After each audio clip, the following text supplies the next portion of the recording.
Hi అండి. బాగున్నారా? నేను బాగున్నాను. ఇవాళ వంట ఏంటంటే అండి, కోడిగుడ్లు, చామదుంపలు, వెండి చేప పులుసు పెడుతున్నానండి.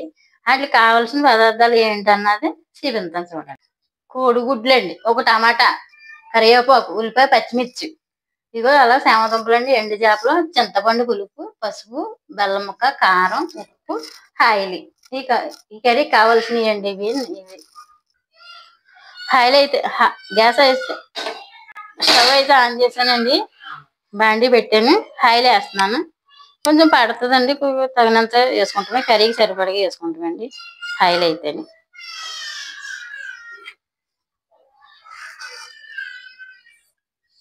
చిటికెడు పసుపు వేస్తున్నానండి, గుడ్లు వేపుతాకి.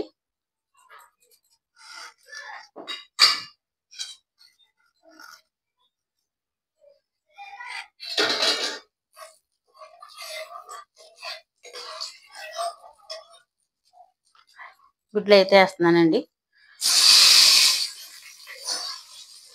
8 గుడ్లు తీసుకున్నానండి నేను పులుసుకి.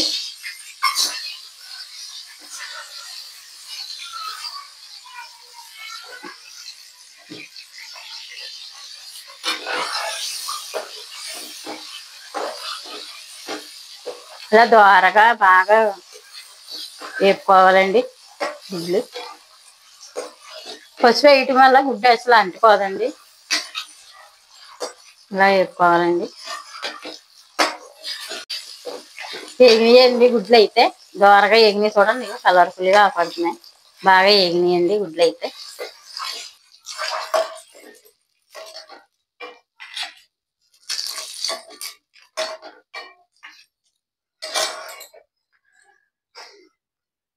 అలాగే ఎండు చేపలు వేస్తున్నానండి.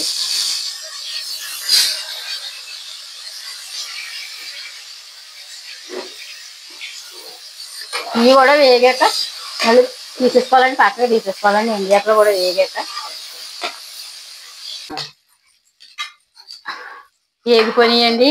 ఈ ఎండు చేపలండి సావిడి ముక్కలండి, పచ్చి సావడం అంటారండి. ఇవి సావిడాలండి, పులుసులోకి బాగుంటుందండి ఇవి. అందుకండి ఈ చేప పులుసులోకి బాగుంటాయి. అలాగే ఉల్లిపాయ వేస్తున్నానండి, ఉల్లిపాయ, పచ్చిమిర్చిని. ఇవి ఒక 5 పాయలు తీసుకున్నానండి ఉల్లిపాయలు. అలాగే కరివేపాకు కూడా వేసేస్తున్నాను చూడండి పులుసులో.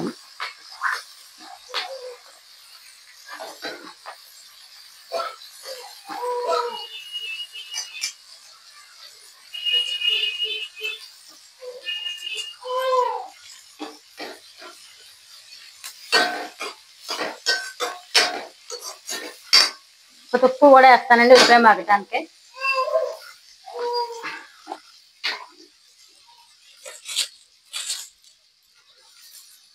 కొద్దిగా వేస్తున్నానండి, మళ్ళీ తర్వాత కూర కర్రీలు వేసుకోవచ్చండి. ఉల్లిపాయ మగ్గితాకే వేస్తున్నానండి.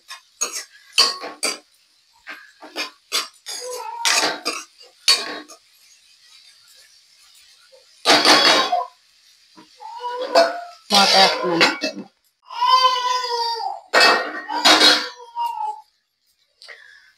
లైట్గా మగ్గిందండి.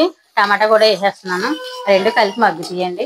ఒక టమాటా అండి, పులుసు కదండి ఇది, చింతపండు పులుపు వేస్తాం కదా, అందుకే ఒక టమాటా వేస్తున్నానండి నేను. ఎక్కువ వేస్తలేదు, పులుపులోకి ఎక్కువ వేసుకోక్కర్లేదండి.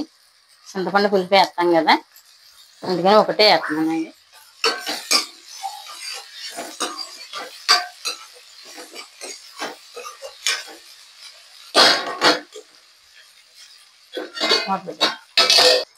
చూస్తున్నానండి ఉల్లిపాయ మగ్గిందాము.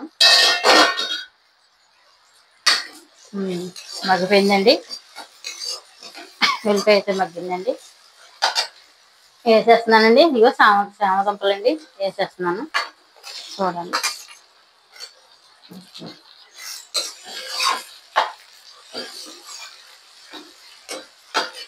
అలాగే కారం వేస్తున్నానండి, ఇంకో చిటికెడు వేస్తున్నానండి. పసుపు ఇంత గుడ్లు వేసాను కదండి, కొద్దిగా వేస్తున్నాను ఇంకో చిటికెడు. కారం వేసేస్తున్నానండి, 2 స్పూన్లు కారం అండి ఇది.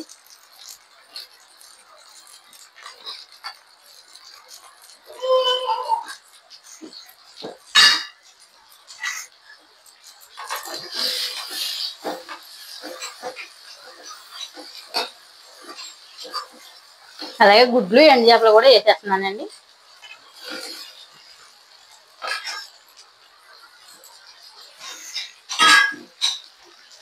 ఇదిగోండి చింతపండు పులుపు దాన్ని నేను తీసుకుని పెట్టుకున్నాను కదండి. ఒక 50 గ్రాములకి కొంచెం ఎక్కువే ఉండొచ్చండి. చింతపండు పులుపు అయితే వేస్తున్నాను చూడండి.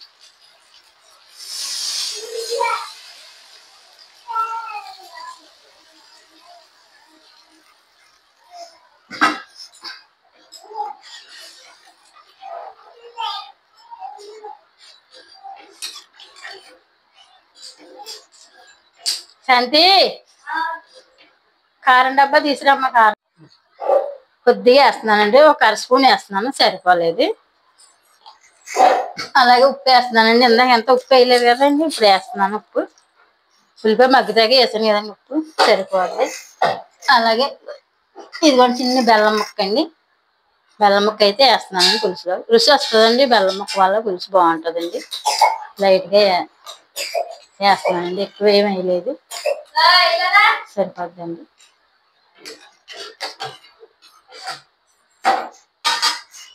మూత అయితే పెడుతున్నానండి.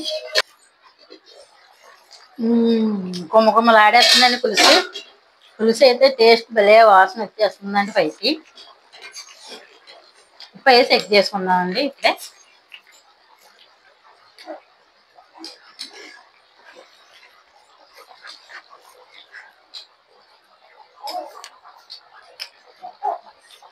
సరిపోయాయండి అన్నీ. పులుసు అయితే చాలా బాగుందండి. ఒక్క నిమిషం కొంచెం మగ్గించుకుందామండి. మూత వేస్తున్నాను.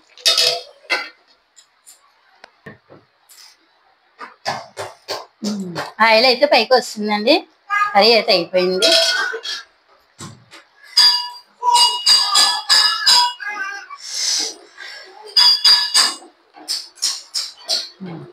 టేస్ట్ అయితే నేను టేస్ట్ ఎలా ఉన్నదన్నది నేను తిని చూపిస్తానండి.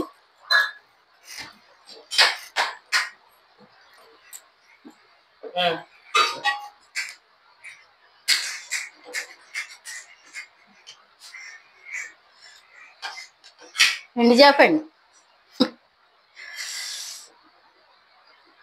చామదుంపలండి,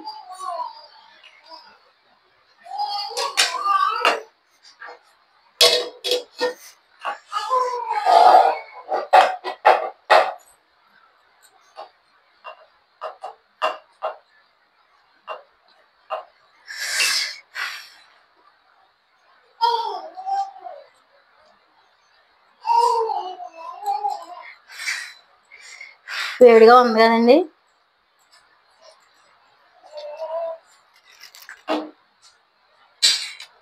బాబు ఏరే లెవెల్లోకి వెళ్ళిపోయిందండి బాబు. పులుసు అంటే పులుసు కదండి బాబు. నిజంగా మీరు పెట్టుకోండి, నేను చేసినట్టు చేసుకోండి, పెట్టుకొని కింద కామెంట్లో పెట్టండి. లైక్ చేయండి, షేర్ చేయండి, పక్కన గంట సింబల్ అయితే టచ్ చేయండి.